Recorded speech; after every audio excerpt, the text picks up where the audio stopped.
চলমান রাজনৈতিক পরিস্থিতিতে আগামীকাল জরুরি বৈঠকে বসছে সাবেক বিরোধী দলের নেতা জিএম কাদেরের নেতৃত্বাধীন দল জাতীয় পার্টি। দলের সর্বোচ্চ নীতি নির্ধারণী ফোরাম প্রেসিডিয়ামের এই বৈঠকে যোগ দিতে ইতোমধ্যে ঢাকায় এসেছেন নেতারা। প্রশ্ন হলো, কি বিষয়ে আলোচনা হবে বৈঠকে বা কি বার্তা দেবেন জিএম কাদের। আওয়ামী লীগ নিষিদ্ধের পর দাবি উঠেছে জাপাকেও নিষিদ্ধের তালিকায় আনার। এমন দাবি যখন জোরালো হচ্ছে, ঠিক তখন সারা দেশের নেতাদের ঢাকায় ডাকলো জাপা। এমনিতেই দীর্ঘদিন ধরেই দলটির সুসময় যাচ্ছে না, যেন শনির দশা। গৃহবিবাদ থেকে শুরু করে একের পর এক ঝামেলা লেগেই আছে। এরই মধ্যে অস্তিত্ব সংকটে থাকা জাপাকে নিষিদ্ধ করতে লিগ্যাল নোটিশ পাঠিয়েছেন এক ব্যক্তি, যা দলটির জন্য আগুনে ঘি ঢালার সমান। অর্থাৎ এই নোটিশের কারণে সারা দেশে দলটি নিষিদ্ধের দাবি আরো জোরালো হলো।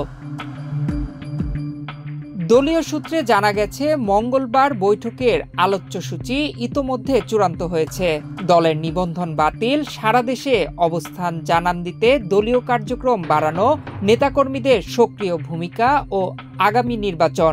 এরই মধ্যে সবচেয়ে বেশি আলোচনায় প্রাধান্য পাচ্ছে দলটি নিষিদ্ধ হলে বা নিষিদ্ধ হওয়া ঠেকাতে করণীয় নির্ধারণ করা।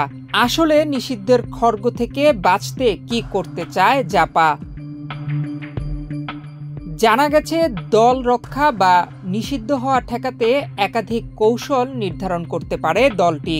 এর মধ্যে রয়েছে জাতীয় নাগরিক পার্টি এনসিপি ও বিএনপির পক্ষে কথা বলা, সেই সঙ্গে সরকারের সমালোচনা থেকে সরে আসা, পাশাপাশি সারা দেশে দলীয় কার্যক্রম বাড়ানো, রাজনৈতিক কর্মসূচির নামে ঢাকায় শোডাউন করার চিন্তা করছে টানা 3 মেয়াদের বিরোধী দলে থাকা এই জাতীয় পার্টি। কেউ কেউ মনে করছেন, এনসিপি ও বিএনপির পক্ষে অবস্থান নিলে দল প্রধান সহ কেন্দ্রীয় নেতাদের গ্রেফতারের দাবিও আস্তে আস্তে ধামাচাপা পড়বে। আওয়ামী লীগের কার্যক্রম নিষিদ্ধ ও নিবন্ধন স্থগিত হওয়ার পর এবার জাতীয় পার্টির রাজনীতি নিষিদ্ধ ও নিবন্ধন বাতিলের দাবি জানিয়ে সরকারের সংশ্লিষ্টদের প্রতি লিগ্যাল নোটিশ পাঠানো হয়েছে গত রোববার। এই নোটিশে প্রধান নির্বাচন কমিশনার, আইন, বিচার ও সংসদ বিষয়ক সচিব ও প্রধান উপদেষ্টার মুখ্য সচিবকে বিবাদী করা হয়েছে। জোটের প্রধান শরিক আওয়ামী লীগের কার্যক্রম নিষিদ্ধ হলেও 14 দলীয় জোটের বাকি দলগুলোর বিরুদ্ধে কার্যকর পদক্ষেপ গ্রহণ না করায় নির্বাচন কমিশন সহ সরকারের সংশ্লিষ্টদের নোটিশ পাঠানো হয়েছে। আওয়ামী লীগ ছাড়া 14 দলীয় জোটের শরিকরা হলো জাতীয় পার্টি এরশাদ, জাতীয় পার্টি মঞ্জু, ওয়াকার্স পার্টি, গণতান্ত্রিক পার্টি, গণ আজাদি লীগ, বাসদ, সাম্যবাদী দল, ন্যাপ, গণতান্ত্রিক মজদুর পার্টি, জাসদ ইনু, শ্রমিক কৃষক সমাজবাদী দল, তরিকত ফেডারেশন ও কমিউনিস্ট কেন্দ্র। পাঠানো লিগ্যাল নোটিশে ওই দলগুলোকে সন্ত্রাসী সংগঠন হিসেবে ঘোষণা করতে বলা হয়।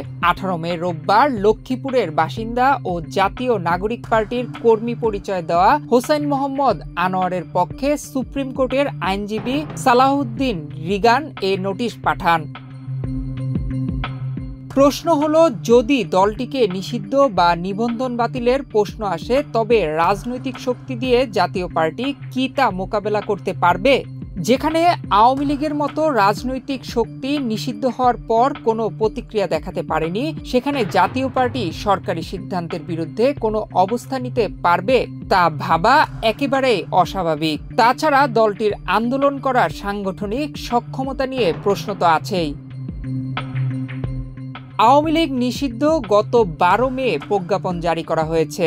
সেদিন রাতেই দলটির নিবন্ধন বাতিল করেছে নির্বাচন কমিশন। কিন্তু এর আগে থেকেই দাবি উঠেছে ক্ষমতাচ্যুত আওয়ামী লীগের দোসর হিসেবে খ্যাতি পাওয়া জাতীয় পার্টিকে নিষিদ্ধ ও নেতাদের গ্রেফতার করার।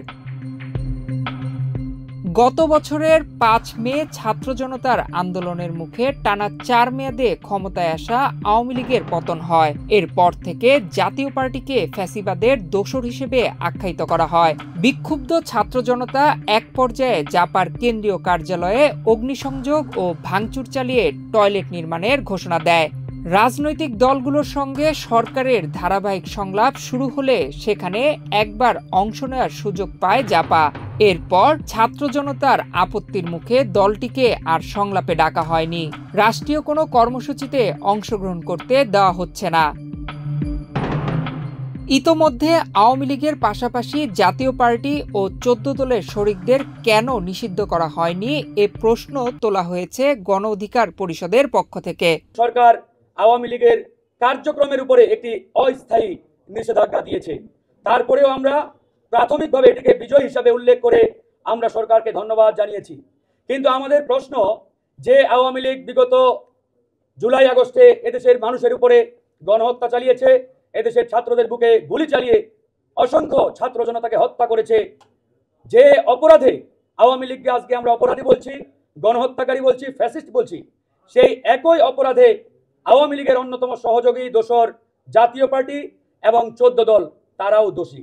আওয়ামী লীগের কার্যক্রম নিষিদ্ধ হলে এই অন্তর্বর্তীকালীন সরকার জাতীয় পার্টি এবং ১৪ দলের কার্যক্রম কেন নিষিদ্ধ ঘোষণা করলেন না? এর আগে আমরা যখন এই সরকারের কাছে আবেদন জানালাম আওয়ামী লীগকে নিষিদ্ধ করতে হবে, তখন সরকার এবং সরকারি দল অর্থাৎ জাতীয় নাগরিক পার্টি তারা বারবার বলার চেষ্টা করলো একটি বিশেষ দল নাকি আওয়ামী লীগ নিষিদ্ধ চায় না। সেই বিশেষ দল কোনটি? বিএনপি। বিএনপি নাকি আওয়ামী লীগ নিষিদ্ধ হোক এটা চায় না। নয়ন বিশ্বাস, বাংলাদেশ প্রতিদিন।